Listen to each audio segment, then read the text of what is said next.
individuellement à rencontrer son Excellence Madame la Première ministre. Mais il était impossible, au regard de son agenda, de pouvoir le faire individuellement.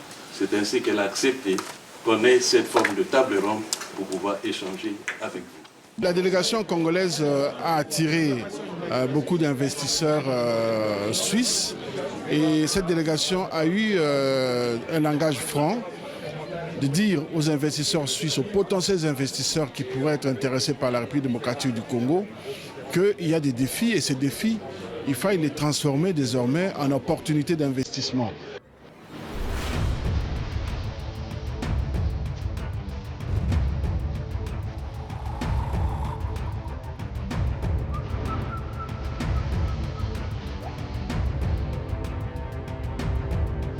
Judith Suminois a effectué une mission officielle à Genève en Suisse.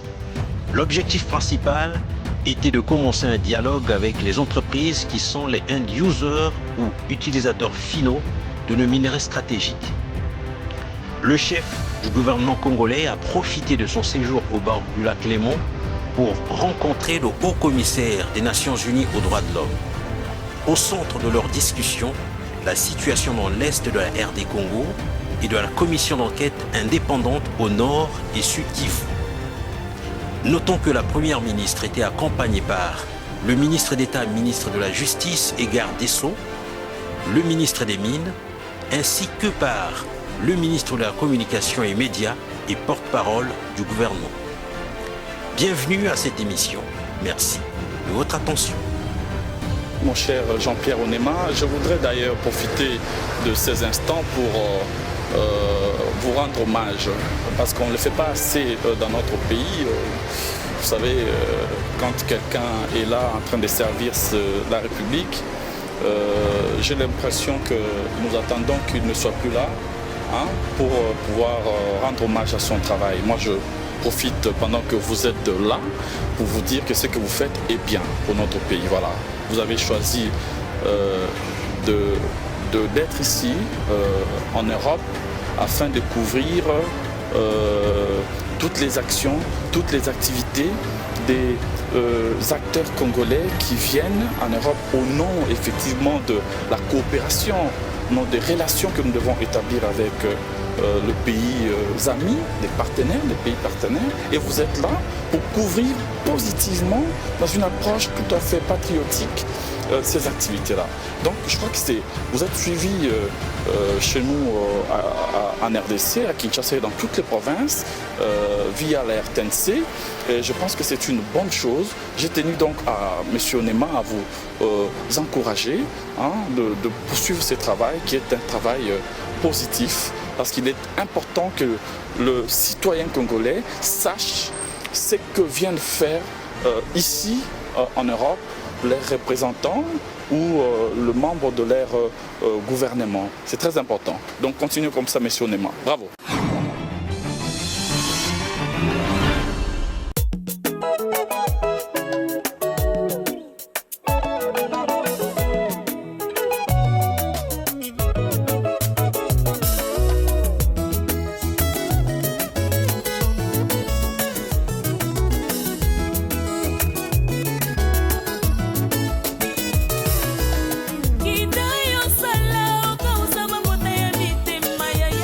Papa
délégation congolaise a attiré beaucoup d'investisseurs suisses et cette délégation a eu un langage franc de dire aux investisseurs suisses, aux potentiels investisseurs qui pourraient être intéressés par la République démocratique du Congo, qu'il y a des défis et ces défis, il faille les transformer désormais en opportunités d'investissement. Les minerais stratégiques sont des substances nécessaires à la fabrication de plusieurs objets issus des technologies de pointe. L'on peut citer le lithium, le nickel, l'or, le diamant, le cobalt, le coltan, etc. Des éléments essentiels à la production des panneaux solaires, batteries, téléphones, ordinateurs, puces électriques, puces électroniques, etc. Ils sont classés critiques parce qu'il n'existe pas d'alternative viable pour les remplacer, surtout à cause de la vulnérabilité de leur chaîne d'approvisionnement. Le sous-sol congolais, en majorité dans sa partie est, regorge de ces minerais critiques. Le cobalt, 70% des réserves mondiales, le coltan, plus de 30%. En plus d'importants gisements de cuivre, lithium, étain, tungstène, l'uranium, j'en passe. Cela suscite d'énormes appétits pour les industries occidentales et pour ses voisins, comme le Rwanda. Depuis plusieurs décennies, ces matières premières empruntent des circuits illicites pour atterrir dans des industries de pointe occidentales, notamment en Europe, en Chine, aux États-Unis. Malheureusement, la RD Congo n'en tire presque pas profit. À la tête d'une forte délégation, Judith Suminwa a rencontré à Genève un parterre d'hommes d'affaires opérant dans l'exploitation et la commercialisation des minerais critiques et de leurs dérivés. Si vous voulez exploiter les minerais de la RD Congo, venez parler avec le gouvernement congolais. Ce message de la première ministre demeure un véritable rappel, car depuis son accession au pouvoir, Félix Tshisekedi a fait de la traçabilité des minerais critiques sa priorité.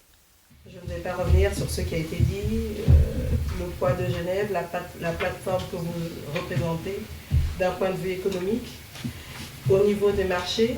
Et c'est vrai, aujourd'hui, on parle de la RDC, on parle de l'Est de la RDC, c'est des images de guerre, des images de mort que vous voyez, mais nous voulons aujourd'hui changer de narratif. Et ce changement de narratif, c'est important de le faire dans ce processus de paix qui est en cours.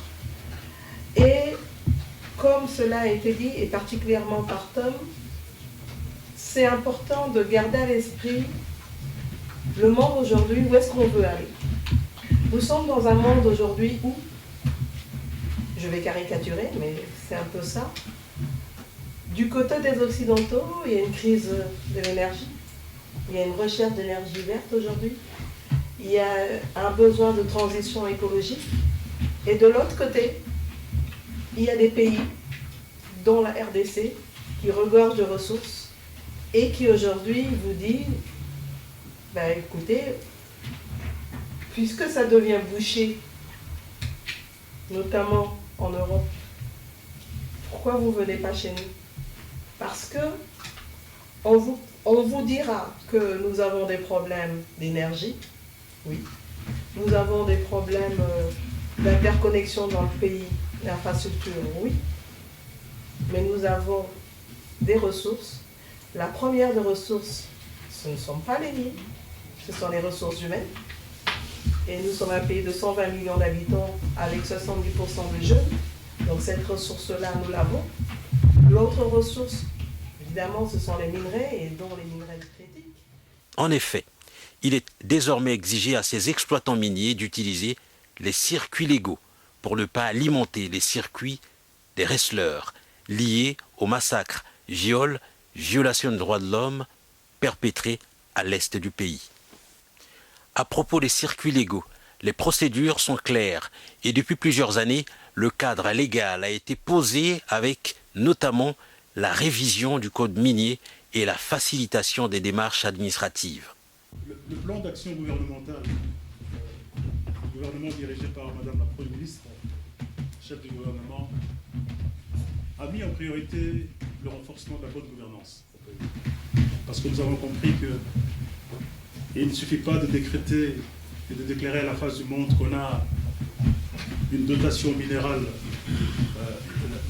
la plus extraordinaire qu'il y a sur cette planète. Il ne suffit pas de le dire pour attirer les investissements. Il faut faire un devoir à domicile, il faut asseoir la bonne gouvernance, la transparence, la traçabilité, il faut lutter contre la corruption, il faut asseoir un bon climat des affaires. C'est un peu tous ces ingrédients finalement qui attirent les investissements. D'abord, je tiens à vous remercier pour cet exercice combien important pour notre pays, qui nous permet non seulement de démontrer que nous avons des potentialités très attractives pour tout le monde, mais dans le respect de la légalité. Et je pense que c'est par là que je dois absolument intervenir. Mon collègue de Mine a dit qu'il y a ces narratifs, cette perception que chez nous, à cause de la guerre, et ces narratifs-là s'est perpétué pendant longtemps. Donc ça s'est vraiment propagé. Mais je pense qu'aujourd'hui, quel que soit ce qui s'est passé, mais je pense qu'aujourd'hui, nous sommes sur la bonne voie. La bonne voie, c'est quoi? C'est que la République démocratique du Congo s'est dotée d'un arsenal juridique important qui protège non seulement le business local, mais aussi le business international. Donc nous avons un code minier qui est très attractif. Nous avons des lois qui effectivement protègent. Bien sûr que nous avons énormément de défis dans l'applicabilité, parce que nous sommes quand même un pays continent. Et je pense que ça, c'est aussi un problème, puisque nous avons été affectés par la guerre pendant au moins 30 ans, et c'est normal que nous puissions avoir effectivement des défis. Genève, c'est aussi la capitale des droits de l'homme. Au sujet de la guerre imposée par le Rwanda dans l'est de la RD Congo, sur le front diplomatique, plusieurs victoires ont été remportées ici par le gouvernement congolais. Durant son séjour dans la capitale romande helvétique, Judith Suminwa a été reçue par le haut-commissaire des Nations Unies aux droits de l'homme. Les deux personnalités ont échangé sur les questions relatives à la situation des droits de l'homme en RD Congo et de la commission d'enquête indépendante au nord et sud Kivu. Mais la toute première étape de la visite de Judith Suminwa à Genève reste le centre pour le dialogue humanitaire. Cette organisation, qui fête son 25e anniversaire, œuvre dans la médiation des conflits afin de parvenir à des accords de paix, tout en créant des conditions nécessaires à la stabilité et au développement. La délégation congolaise a attiré beaucoup d'investisseurs suisses, et cette délégation a eu un langage franc de dire aux investisseurs suisses, aux potentiels investisseurs qui pourraient être intéressés par la République démocratique du Congo, qu'il y a des défis, et ces défis, il faille les transformer désormais en opportunités d'investissement.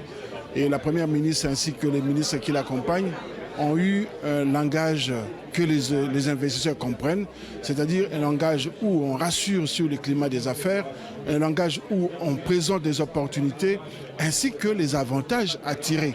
Et lorsqu'on a une population de plus ou moins 250 millions dans la sous-région d'Afrique centrale, il est important que les gens viennent maintenant. Et là, la Première ministre Judith Suminwa a répété à plusieurs reprises, c'est le moment d'investir, c'est maintenant.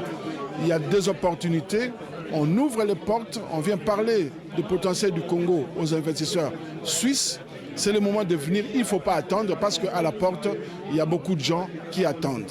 Voilà, c'est l'essentiel du message qui a été passé aujourd'hui et qui a trouvé un écho favorable dans la mesure où, dans sa réaction, la partie suisse a demandé de répondre positivement et de descendre à Kinshasa pour voir cette jeunesse, pour voir ces opportunités et palper du doigt les réalités de ce qui a été dit par les officiels congolais ici à Genève.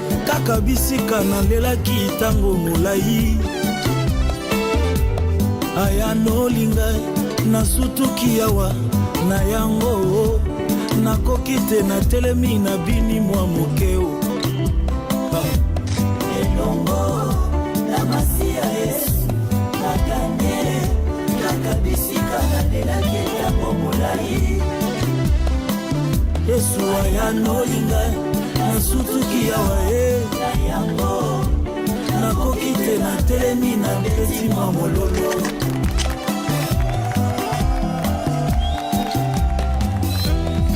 lelo na sosoli ete Yesu atikaki ngai te o nazalaki nde na nzela mpona koma bisika alingaki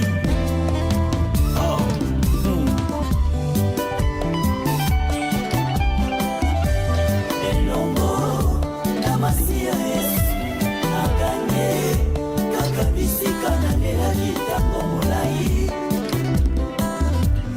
ayanolinga nasutuki awa na yango nakokitela telemi na bini mwa mokeo elongo na masi ya Yesu nakanye kaka bisika nalelaki ntango molai.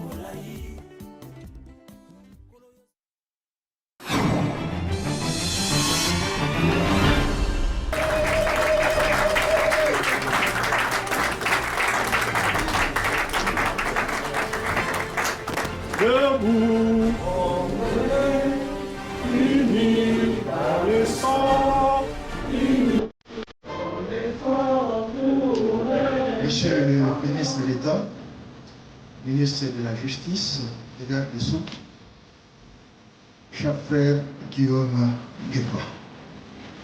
Et l'impunité était ma priorité numéro 1. Mais souvent les compatriotes ne comprennent pas parce que la priorité. Et cette lutte contre la corruption et la lutte contre l'impunité n'est pas un slogan, c'est des faits. La majorité, je crois que 70% des dénonciations que nous recevons au ministère de la Justice, ça lié à la spoliation. Biso banda toza awa na bamboko oyo ya poto rêve na biso ezalaka un jour tozonga na bamboka na biso. Mais je ne sais pas si vous êtes au courant que parmi nous, il y a des gens qui sont allés investir. Moi, je parle de Bakana, là où plusieurs ont des concessions. Mais là, on venait de tuer 2 jeunes de la diaspora qui sont allés investir. La situation de notre terre ne rentrait pas vraiment dans l'infraction pour nous parce que ce n'est pas encore considéré comme une infraction. Est-ce que vous avez pensé mettre en place une équipe de travail pour pouvoir redéfinir ce phénomène afin de mieux éradiquer? Je vais en profiter, mon ami. Cette fois-ci, vous allez me faire visiter vos studios. Parce que le travail que vous faites est extraordinaire. Vous êtes le miroir de la diaspora congolaise à l'étranger. Vous êtes basé à Genève. Voilà que nous suivons chaque semaine les échos, dans les échos de l'étranger. Vous ne manquez jamais de suivre les événements qui se passent à Paris. Vous le faites en tant que patriote et vous ne me demandez aucune rétribution. Et ici, j'en fais la preuve la plus éloquente. Vous ne demandez aucune rétribution particulière parce que vous avez cet amour du Congo. Vous le faites, comme j'aime dire en lingala, on a le Congo à Congo. Et donc c'est cela. Vous avez la chance d'avoir un ministre extraordinaire. C'est un jeune frère, son excellence. Il est sur tous les fronts. Vous savez, la guerre à l'Est a suscité, il n'y a pas seulement le fond diplomatique, il y a le fond de la communication. Il en a le talent. Je les suis, je les connais depuis qu'il a commencé le journalisme. Patrick Mouyaya, son excellence, monsieur le ministre de la Communication. J'en suis très fier de le voir évoluer tel qu'il le fait. Dernièrement, il est à Genève.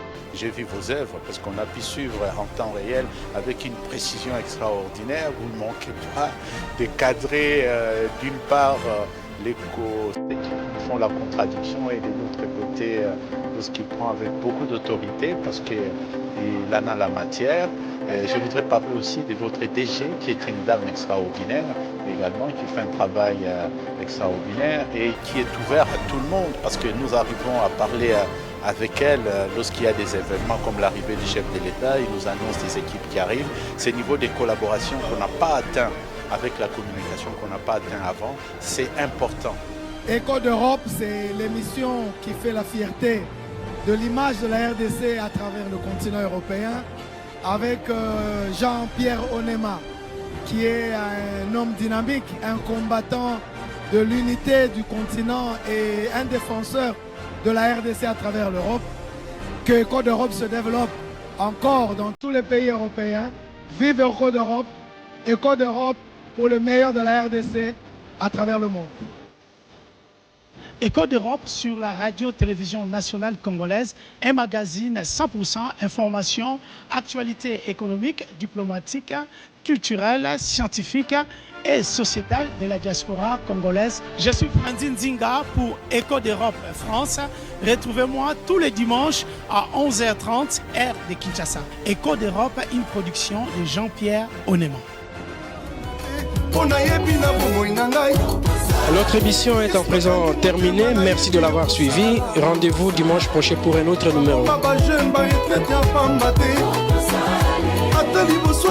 Je garde mon silence. Alléluia. Atatu sitolemi lelo ngambo na ngambo elike epai na ye elongo ya kosaka te vraimen mpona mboka Kongo ata butu eumeli sukazuka tongo juste un peu de patience ayebi likambo na yo kolo bilaka na ye mpona bomoi na yo mpona betudie ya Kongo na bandeko ya diaspora basi bakufela mibali na bana ditike mpona bamama ya kambela na baye ya zando na mosali te baoyo